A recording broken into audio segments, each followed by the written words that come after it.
This video is brought to you by the EA Creator Network. A massive thank you to the guys over at EA for giving me an early access code to present some early content to you guys.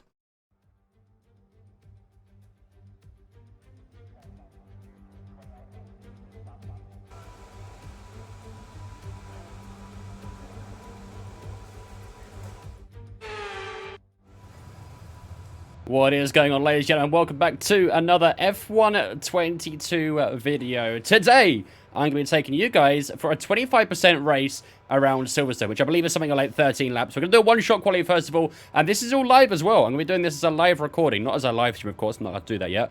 But I'm going to be presenting this video to you guys, essentially, with live commentary. So we're going to go through the entire race together, the entire quality together. We're only allowed a 15-minute video on these, so I might have to cut away little parts of the race, but I'll make sure you guys get good insights into the live commentary and things. But we are here in Silverstone. We're racing as Lando Norris for today. I have got like a little setup that I've made just to get me going a little bit here. Qualifying looks like it's going to be nice and dry as the race as well. So we're not going to get any rain for this race, which I'm kind of happy about because I've not done any wet weather practice around here. But this is a one-shot quali, so let's jump straight onto the track and see what we can do here. I've done a few laps around Silverstone in the time trial, so I'm a little bit familiar with the track. I know that you can do this bit fairly flat out. I have to lift a little bit, actually. A little bit too late onto my steering input. And then through here as well. The steering of the car this year does feel so much more different. And again, like I have made a little setup, so it does help a little bit. But the general feel of the car this year just feels so much more emphatic and so much more difficult. Going through the tight corners and things like that, of the the turns 2, 3, 4 there of Silverstone was really, really difficult. The car just felt like it was quite snappy on the, not just the understeer, but the oversteer as well. Getting traction this year as well just was very difficult. Coming out of corners and things, you really do feel that rear slipping on. You get to 4th, 5th gear, you can feel the rear wheels spinning away. You can see Verstappen's flying away here, but obviously Red Bull probably are going to be the best in the game as we have to drop down to 7th gear through that corner through Copse. Now we head down towards Magus and Beckett's. How can we do this? Can we do it flat out through the first section? Yes, we can. We'll drop 2 gears through the left of Beckett's and then to the right. Keep it in 5th gear. DRS wide open now. Verstappen's not too far ahead of us. This could be a decent lap for the McLaren. Of course, I'm not really sure how the R&D sort of spec is going to look. I'm not sure which cars are actually going to be the best, which cars are going to be the worst. Not been informed on that yet, so difficult to say where McLaren are. But I feel like if we look at how they started the season, it's probably going to be based off of that. And I think this might be a decent lap, actually, as Verstappen is about to cross the line. We'll go through the final corner here. This lap is a 130.1, which puts us... It's a P8 by the looks of it. It is. It's a P8. Not too bad at all in the McLaren. And like I say, if we're probably looking towards the start of the season... tomorrow's race, but before we begin, thank you, let's Crofty. have a quick look at those who'll be fronting the grid. Verstappen, Perez, that's Ricciardo in 14th as well. Wow, this is pretty accurate, isn't it? Well, that wraps up qualifying, this is pretty accurate. So, ourselves as Lando Norris, we are in P8 ahead of Esteban Ocon and Pierre Gasly there.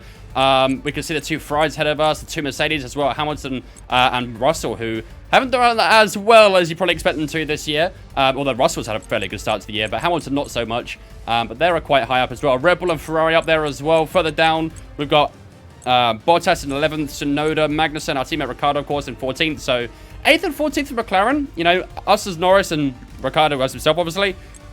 In those positions, it's fairly accurate, actually. It's not too it's not too unrealistic, that I'd say.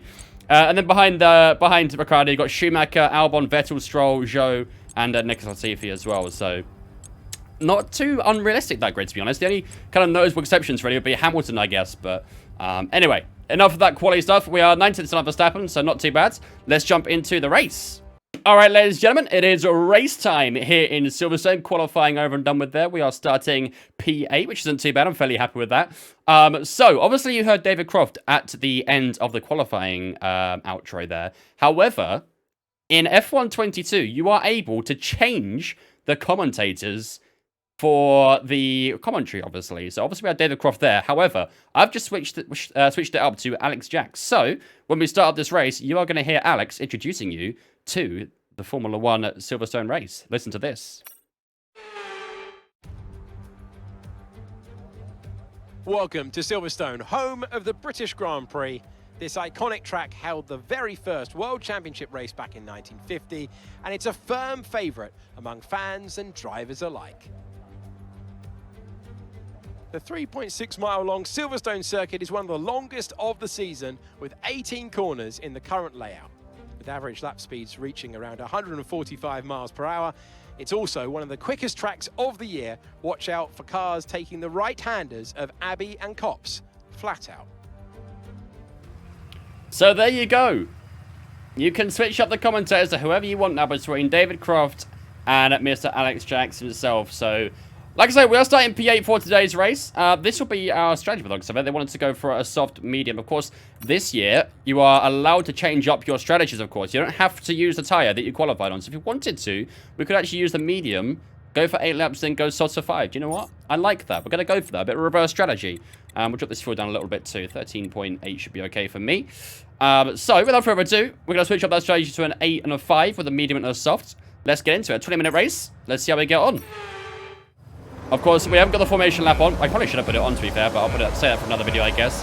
5 red lights. Away we go for 13 laps of the Silverstone Grand Prix. And, oh, look at the real complete loss of traction we had. Oh, we had a bit of contact there with, I think that was Yuki Tsunoda. Yeah, it was. We had a warning collision there. Not much we can really do to avoid that, but as Gasly looks down the inside of George Russell there, Ocon ahead of us here as well. But you can really see how difficult it was to get the car pulled away off of the line. You know, it's just so much wheel spin. The cars just feel so much more difficult to control. Everyone else looks like they're on softer, actually. I don't have the rear view mirror turned on, but I can see Yuki Tsunoda is going to have a little look here, maybe. No, he's not. He's a bit too far back. But look at the cars going too wide through Brooklands, and then as they skate through the right-hander down towards Copse. Of course, the Copse is a little bit of a tricky corner this year. You can't do that flat out, that seems of it, unless you get the right setup. We've lost a little bit of time to Esteban Ocon here. We're a second down already as Yuki Tsunoda is going to go for Lewis Hamilton type move in towards Copse. We're going to be very careful. We're going to leave him a lot of space, and we lose a lot of time from it as well. We have to climb up the outside curves as Gasly and Ocon are too abreast here. Both the Frenchmen going at it with each other. There's still no one's backing out of that one yet, so we might have a chance of getting a little bit of time that we've lost here. Let's have a look. Have to drop a gear there just to make sure we can rotate round turn 1. Danny Ricciardo's had a great start to this race as well, hasn't he? He's probably up to P11 at the moment. Ocon and Gasly still going at it here, aren't they? And although we've not got DRS here, it's good to be in range already. I don't want to use up too much battery. I've already used up 39% of the battery, almost 40% used so far, so I want to be a little bit cautious. They're still wheel to wheel here, the two Frenchmen. No one's giving it up, are they? Gas is going to try and hold the inside here. Can we try and sneak our way through somewhere? Gasly gets a little bit squirmy on the exit, doesn't he? But not quite. Oh, it's very tight between the two. Very, very tight. And through Copse, we're about to go. I'm going to drop down 2 gears here, try and hold this right-hand side. Probably shifts to 8th a little bit early. There's Gasly. Moves over to the right to cover us off. And they're still 2 abreast. They've gone 2 abreast. Oh, there's contact between the two as well. Ocon and Gasly getting very, very close together there. And Ocon does barge his way past. I don't think Pierre's going to be very happy with that. As we now try and utilize that time they've lost. Can we try and move to the inside of Pierre Gasly up towards the end of the hangar straight? We're going to try and outbrake him here without making contact with Ocon. We're on the inside of Pierre Gasly. We'll give him a little bit from the left-hand side. He's going to try and go down the inside of Ocon here, is he? No, but we can't quite get past him. What is that from Gasly? Oh my goodness, he climbs up that inside curve. And we do make our move now on the AlphaTauri driver. And now we're going to try and hunt down Ocon. Pierre Gasly, with speed out of nowhere, steams down the inside towards Copse. And we get the X over him now. Can we try and switch to the right? No, Gasly covers us off. So a great battle for P8 here. I was hoping to fight for a little bit of a higher position, but the two Frenchmen are really battling hard right here. But I do believe Ocon's got damage or something. He seems very slow right now. As Gasly and ourselves do get DRS now. We're going to try and take the slipstream of Gasly. And can we try and find a way past? No, we can't. Ocon holds the inside line, and I have to be very careful there. Ocon doesn't pit, so I don't think he's got damage. Can we try and go down the inside here? No, we can't. We're going to move to the outside, though. This could be a beautiful move if we hang around the inside, and we do just that. That's a fantastic move. Going into the final 2 corners at Club and Vale, and we push away of Esteban Ocon. Valtteri Bottas is behind him now. Let's talk about a couple of the new features that are in the game, shall we? So we've already spoken about the new commentators in the game. Let's talk about some of the new additions to the actual race. So, of course, this year there are new additions in terms of the formation lap, in terms of the pit stops, and the something else missing, and the safety cars. Yes, I can fit the safety cars. But essentially, they are now all having broadcast and immersive options. So when we pit in a few laps' time, you guys will see that we can actually go into a broadcast perspective where you can get sort of the drone going along the rails down the pit straight, and it watches your car as you go through into the pits. And you can also actually manually, well, I say manually, it's somewhat manual, but it's sort of like a mini game, so to speak, where you have to try and time it. And the better you time your pit stop in terms of turning in and things, the quicker your pit stop will be. So it'll be interesting to try that out, because I've not done it yet, and I'm very keen to try it out. So when we pit in a few laps' time, we'll give that a nice go. We have a few people pitting here as well. We can see Fernando Alonso's in the pits on lap 5, so he's going to go onto medium tyres. I wonder if this overcut will work quite nicely for us. Time will tell on that, I guess, but there's a few more cars you can see in the map on the bottom left. Loads of cars pitting. In the pits. And our teammate Danny Ricciardo in the pits now as well, thanks to our new radio engineer, Mark Priestley. Approaching the pit window, you're going to be on softs. Thank you, Mark. Here we go, once more through Maggots and Beckett's. Can we find that move on Pierre Gasly on these medium tyres? Is Gasly struggling on the softs a little bit? Looks a little bit slow through the exit of Maggots and Beckett's. They're going to use up a little bit of the RS here as well. We're going to steam down the inside of Pierre Gasly, move to the right-hand side. We've got that top speed over him. Up the inside we go. Pierre Gasly is probably going to pit this lap, to be fair, but that is the move done, and he does dive into the pits now, so probably not a move we didn't really have to make, but hey, why not? Another thing I've noticed with this game as well is that curbs are actually very different this year. It feels like you can mount the curbs quite well without really having to worry about the car spin. Of course, last year, it kind of felt like curbs were very slippery and wanted to throw you off all the time, and these curbs feel a lot better this year. I'm going through these curbs, no real difference. I can tell you that the Miami curbs, though, are slightly raised. They don't really have the same... Car behind's just boxed for mediums. Car behind on the medium tyre now. Okay, thank you, Mark. But the curves at Miami, I have to say, they are a little bit raised, but they don't really have the effect they did last year with the raised curves. It kind of more feels like they kind of throw you away a little bit as we now get towards the pit lane. Engage the pit limiter. Now, this is the mini game that you kind of get to do, the immersive mode, as they call it. So through the pit lane we go, past the podium on the right-hand side. There's our pit lane waiting there, and you'll see, here's our turn in. How do we time it? Oh, I was so late. Let's get a bad pit stop this.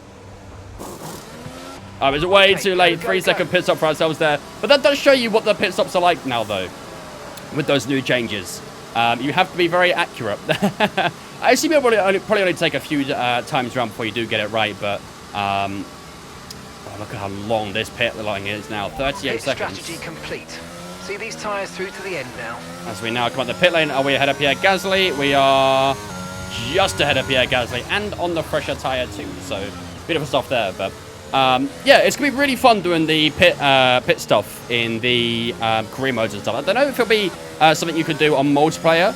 I don't know how much esports will have, you know, playing into it as well, as these cold tyres are under a little bit of pressure here as Gasly now goes down the inside towards Brooklyn. So we're going to try and hold the outside line, a little bit of understeer there as well, and Gasly does get past us there. Nice move by the Frenchman. He is on the warmer tyres. Our tyres aren't quite up to temperature yet.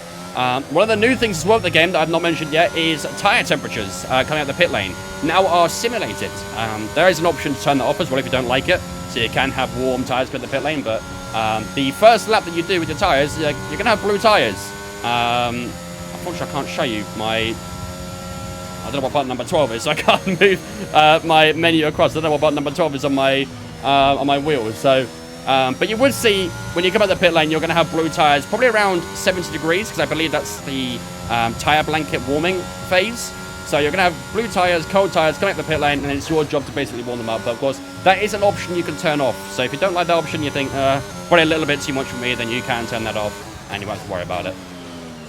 Now, here we go then. Look how much closer we are to Pierre Gasly now. We're on lap 9 of 13. We're right behind the Frenchman. Our tyres warmed up as Pierre Gasly locks up, and we just send it down the inside of Pierre Gasly in towards turn 3. Nice work, that mate. was probably unexpected from his side, unexpected from our side as well. As we get DRS as well, we've got quite a lot of fuel on board actually, haven't we? We've got 1.28 laps over here, so I have to say we are now 10 laps into this Grand Prix, only 3 remaining. But I'm having a whale of a time driving this car. The difficulty of the car really does gives so much more of an emphasis on how difficult it is to drive an F1 car. I mean, I'm not saying it's going to be one-to-one with the real-life F1, F1 car, of course, but the game feels so much more difficult this year. You know, the car feels more unpredictable. The spins as well, as you saw earlier, they really do feel a lot more realistic, you know.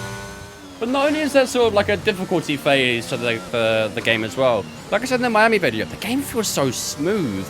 You know, hitting your apexes and coming out of the corners and things and getting around the fast sweeping corners and stuff, it really does feel really satisfying to get those apexes right. A lot more of a satisfactory feel this year to last year. Now, of course, there is kind of like a new handling model as well, which is also incorporated into how difficult the cars are to drive. So that all has its part to play. Here we go, ladies and gentlemen, our final lap of the race here in Silverstone, and it has been a thoroughly enjoyable race. I'm very much looking forward to getting started on our career modes and stuff like that. Unfortunately, we haven't really had much details on the career mode this year, but hopefully we can have a little bit of an insight into that in the near future, because I'm really looking forward to getting started on career mode and stuff, because I know you guys love the Barry Huckelheim career mode over on our Twitch. And if you haven't subscribed, Just 2 laps of fuel remaining Mark, now. if you wouldn't mind, I'm trying to plug here. If you haven't already, do make sure you go and head over to our Twitch channel. It's where I'm live 5 days a week, including Tuesdays and Saturdays. We're live over there doing F1 2021 content. Caution. Oh, hello, we've got a yellow flag up here. What's going on here then? Has someone gone off? It's, Max Verstappen and Sergio Perez. Did they have a collision? We need to find out what has happened right now between those two. Oh, yeah. Both the Red Bulls have had a collision. Well, we're going to have to go and watch the race replay back, aren't we, after this? I really need to see what's happened there. But yeah, as I was saying, if you haven't already, do make sure you go and follow the Twitch channel. It's where I am live 5 days a week, always doing F1 21 content over there. And we're going to be starting off the F1 22 content very, very soon. So make sure you head over to Twitch, drop me a follow there, and come and say hello in the chat as well. We're live there 5 p.m. UK time on those 5 days. Here we go, then around the final couple of corners to finish off the Silverstone Grand Prix. And I'm not going to lie, I don't know what's happened to the two Red Bulls, but we got a P6. So all in all, I'm fairly happy with that. Okay, pick up rubber and bring it. And how about this as well? There's new podium celebrations, as you will see in just a moment's time as well. As Charles Leclerc wins the Well, I honestly feel it's Silverstone down Grand to the Prix. driver and car today. I mean, we can talk driver skill all day, but if you don't have a solid team to back that, you're never going to get anywhere. When you hit that sweet spot of having both an excellent driver and an incredible car, that's when you see results like those we witnessed today.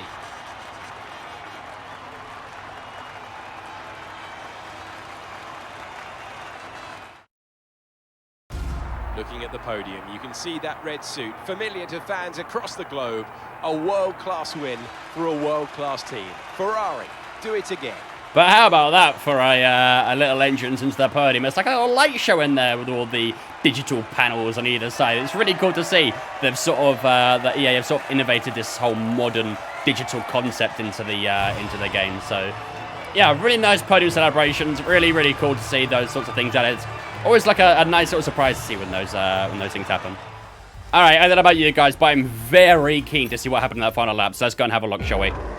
So we are on board with Max Verstappen. He's going down with the DRS, going to go down the inside and towards Brooklands. Perez did move to the left a little bit. Oh, a lot of understeer there as they nearly come together.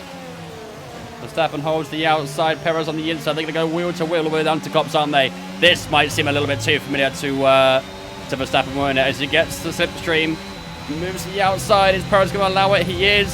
What's going to happen here? Oh, that is such an unfortunate incident. Oh, and then there's a contact between Lewis Hamilton and Perez there as well. Let's watch that from the TV broadcast there.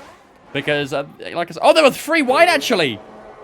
It was Charles Leclerc who went down the inside of Sergio Perez. And there was a little bit of contact, and it sent both the Red Bulls spinning. Oh, that is just unfortunate for both drivers. And Charles Leclerc managed to go down the inside of both of them and came away completely unscathed. Look at this from Charles Leclerc. 3 wide in cops. And we thought 2 wide was bad. Bloody hell. All right then, ladies and gentlemen. Well, that is going to be today's video over and done with. I hope you guys enjoyed that live commentary on board of our race around at Silverstone there. What do you guys think of the new features? Honestly, a big fan of them. A very big fan of them. I'm very interested in seeing how I can incorporate these into our driver career mode. So the game so far has been very much enjoyable. It's a big learning curve as well, the new handling model and stuff on the cars. So very much looking forward to digging my teeth a little bit more into the game. Looking forward to trying out the extra features and stuff about it. But for today, that is going to be us. If you have enjoyed the video, make sure to leave a like. Drop a comment as well. Let me know what your favorite features of the game so far are. Let me know your thoughts on the video. Things you'd like to see on F1 22 from myself. Of course, we are going to be allowed to unleash a bit more gameplay in the near future. So let me know what you guys want to see. I'd love to hear your thoughts and opinions. Make sure to drop a subscribe on the YouTube as well if you haven't already. Make sure to turn the notification bell on as well so you can catch all the other future F1 22 videos. We're also uploading an F1 21 series onto the YouTube as well, which is directly taken from our live streams on Twitch. So like I say, if you haven't already, drop me a follow on Twitch, Twitter, all that sort of stuff. You can find all the links in the description. And yeah, until the next video, I hope you guys keep it easy, and I will see you in the near future. Take care.